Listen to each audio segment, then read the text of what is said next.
Who in the world would have thought that sharing a link to a GoFundMe account created by the family of Mr. Lee Keltner, along with some words of condolence and offering, prayers to the family, would cause such a stir, especially on my little Facebook page? But it sure has. It brought people out in droves. People I don't know. I don't know how they found my page, but they found it. So I guess it's been circulated around in certain groups. And for those of you who don't know, Mr. Feltner's the man who tragically lost his life in Denver over the weekend after attending a political rally. And some of the people that are leaving comments, they sure have some choice words for him, like, rest in hell, Mr. Feltner. And maybe he should have just stayed his ass at home. Or maybe he just shouldn't have messed with somebody. You know, you mess with it, then see. Um, but the craziest comments that I've seen are the ones about that say, well, now maybe they should realize that they're not the only ones with guns. What do you mean? So who are these they, and who are what should they realize?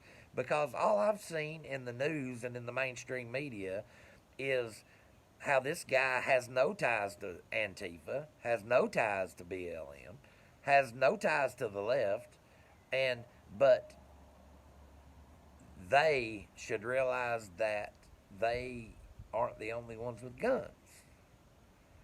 All I can draw from that is the left is claiming him. They're claiming him. How else can you put it? I mean, he was armed security, so anybody that knows armed security should know that armed security has guns. That's not the issue. That's not an issue. So what other issue could it be? They. Oh, it's different when the rabbit's got the gun. What are you people talking about? What are you people posting talking about? What rabbit and what gun? Mr. Feltner didn't have a gun. Mr. Feltner had bear mace. Mr. Feltner wasn't armed, as far as I know. If he did, it was holstered, as it should have been, at a political rally.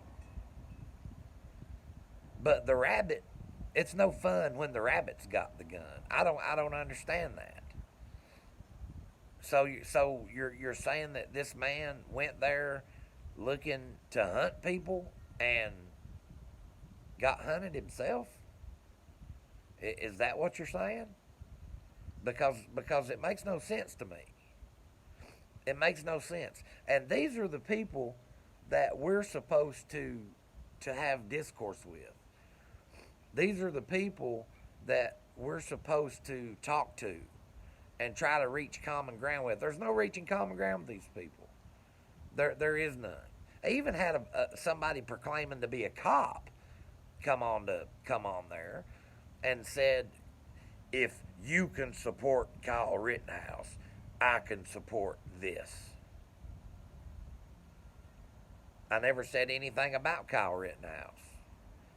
These are two totally different scenarios, completely different scenarios.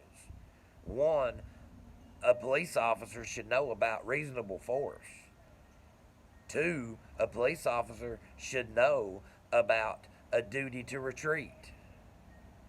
Police officer should know that anybody that's trained, even this is concealed carry like 101, day one, first minute stuff. Anytime you pull your gun, you have to do everything in your power to avoid using it. First thing you need to do is you try to get away from the situation. You have to try to regress. You have to try to de-escalate. You get away from the situation.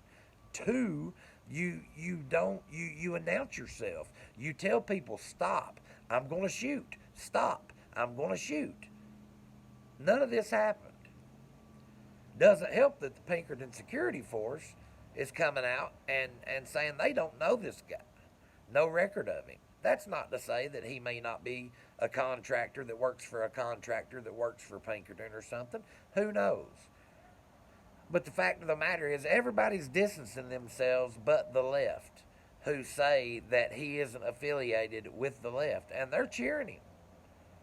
Oh, yeah, they're cheering him. Take a look around. Which brings me to the next little thing I want to talk about in this video. And I don't want this to come off the wrong way. I don't want it to come off as malice. I don't even want it to come off as anything other than a difference of opinion. Because I got a great deal of respect for this guy. And it's the Angry Viking. I watch the Angry Viking about every day. I come into his lives and I chat. And I think he's a good guy.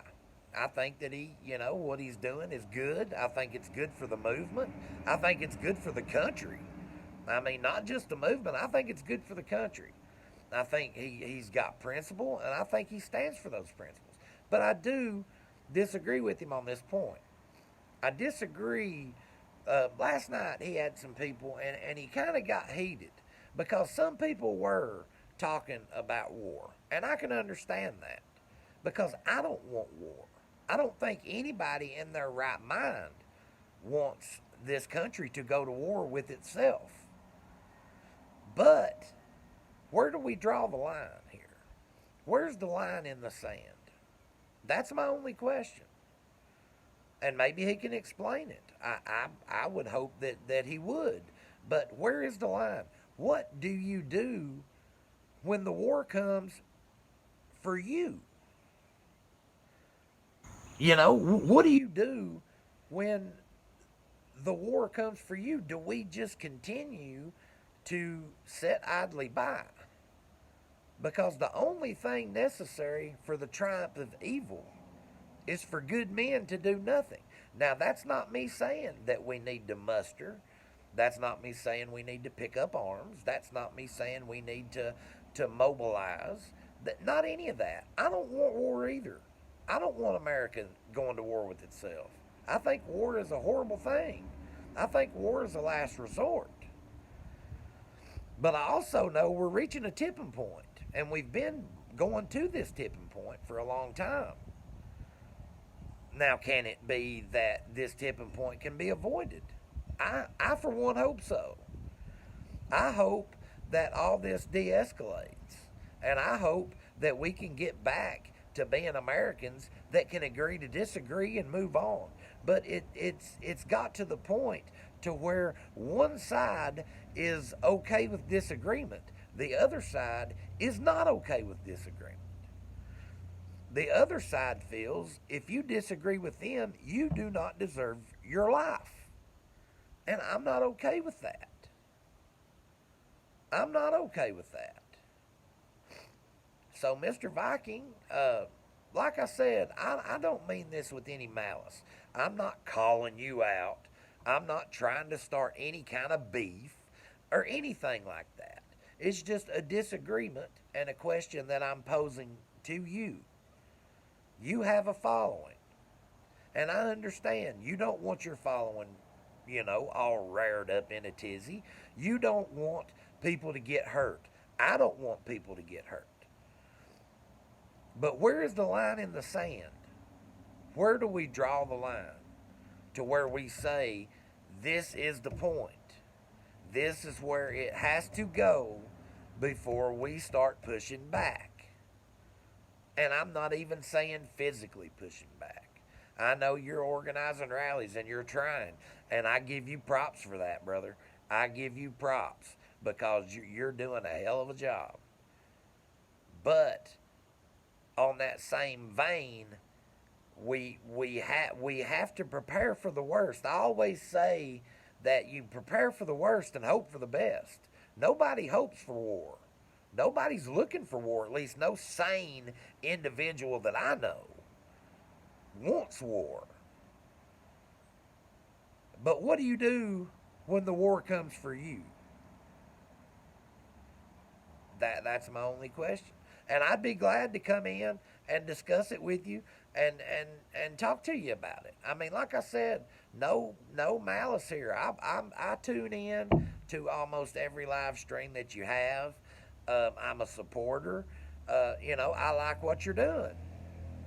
No ill intent. Not no internet beef, no calling you out. I just would like to get your perspective on that. But anyway, uh, say a prayer for Mr. Feltner's family, if you can.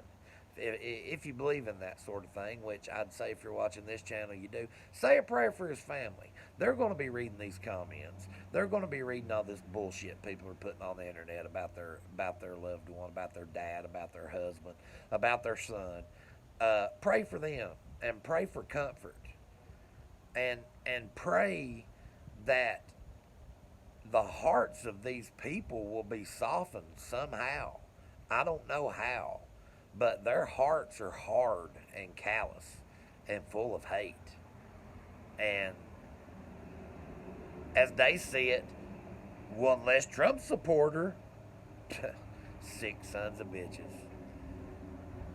If you like this video, and you want to see more, hit the subscribe button down below. Ring that bell. YouTube will let you know every time I drop a video. Check out some of my other socials. And till the next time, keep it classy, left.